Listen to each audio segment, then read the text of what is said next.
जय माता दी। नवरात्रि में दुर्गा सप्तशती के पाठ का विशेष आध्यात्मिक महत्व है।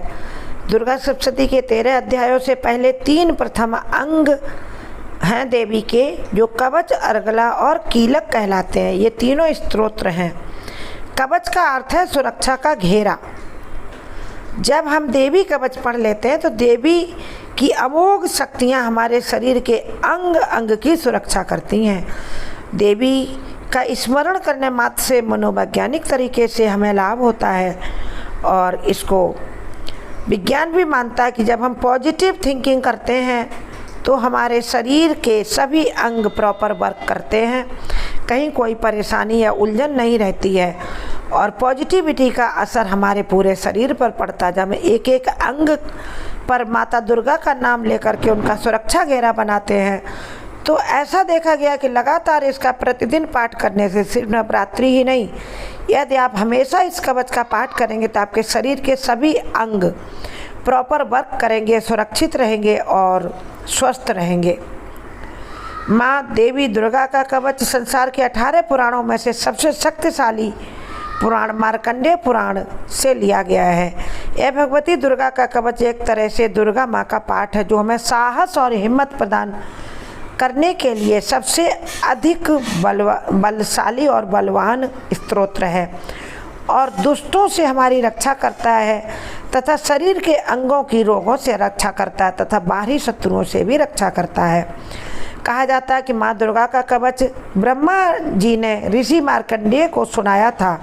इस कवच में कुल 47 श्लोक शामिल हैं, और इन श्लोकों के अंत में 9 श्लोक फलश्रुति के रूप में लिखे गए हैं। इनका फलश्रुति का अर्थ है ऐसा पाठ जिसे पढ़ने या सुनने से भगवान का आशीर्वाद या फल हमें प्राप्त होता है। तो जब माता दुर्गा के कवच का इतना महत्व, तो इसके पढ़ने के कुछ हमें नियम भी जानने चाहिए। माता रानी के सभी भक्त माता रानी के चरणों में सब्सक्राइब और लाइक जरूर समर्पित करें, और जय माता रानी हमारी सब ओर से रक्षा करें, ऐसा आप कमेंट बॉक्स में भी लिखें। दुर्गा देवी कवच का पाठ करने से पहले हमें इन बातों का ध्यान रखना जरूरी है।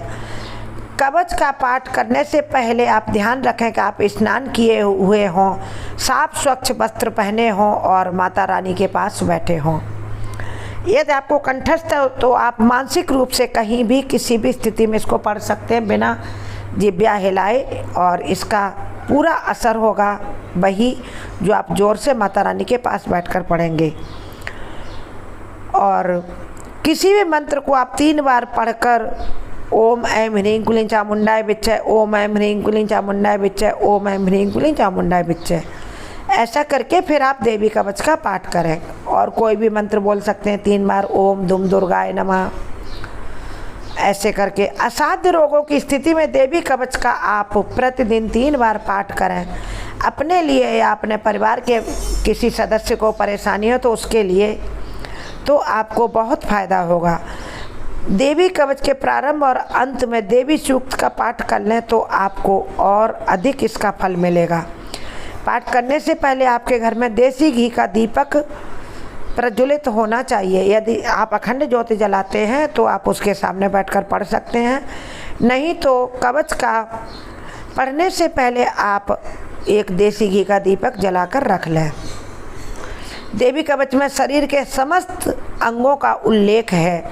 जब हम उन अंगों का नाम लें तब हमें ऐसी भावना मन में रखनी चाहिए कि माता रानी हमारे उस शरीर के अंग पर विराजमान होकर हमें स्वस्थ कर रही हैं, हम संपूर्ण स्वस्थ हो रहे हैं। इससे शरीर पर मनोवैज्ञानिक प्रभाव पड़ेगा। हो सके तो नवरात्र पूर्ण होने पर अष्टमी या नवमी के दिन आप काले तिलों से देवी कवच के एक एक श्लोक से हवन करें, और यदि प्रतिदिन आप जलाते हैं कपूर और लौंग तो काले तिलों से थोड़ी सी 9 यज्ञ आहुतियाँ आप उसी पर काले तिल से दे दें दुर्गा कवच के नाम पर, क्योंकि दुर्गा कवच बहुत ही ज़्यादा प्रभावशाली है, बलशाली है। एक एक श्लोक इसका इतना शक्तियों से भरपूर है कि हम इसका अंदाज़ा नहीं लगा सकते।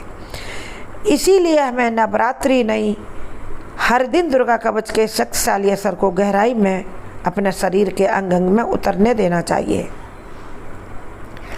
और दुर्गा कवच का यही महत्व है कि हम जब भी मानसिक उलझन महसूस करें या शारीरिक उलझन किसी भी बॉडी पार्ट में महसूस करें तो दुर्गा कवच का पाठ करने की आदत डालना। ख्याल रहे कि कवच का जब भी आप पाठ करें और आपको इसका पूरा फ़ायदा लेना है तो मैकेनिकल तरीके से ना करें, बल्कि जिन अंगों का नाम लें, जिन अंगों की सुरक्षा की बात करें, वहाँ अपने मन को ले जाएं और भावना करें कि वह अंग विशेष रूप से बलशाली और सेहतमंद है। लगातार इस तरह की सोच से आपका तन मन कुछ महीनों में और ज़्यादा स्वस्थ और ऊर्जा से भरपूर हो जाएगा। माता रानी की शक्ति आपके अपने शरीर के रोम रोम में आपको महसूस होने लगेगी।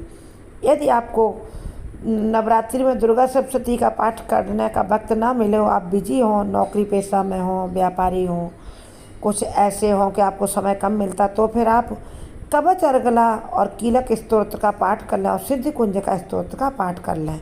माता रानी की आपको भरपूर कृपा प्राप्त होगी। कमेंट बॉक्स में जय माता दी लिखें। हमारे चैनल के अन्य वीडियो भी देखें।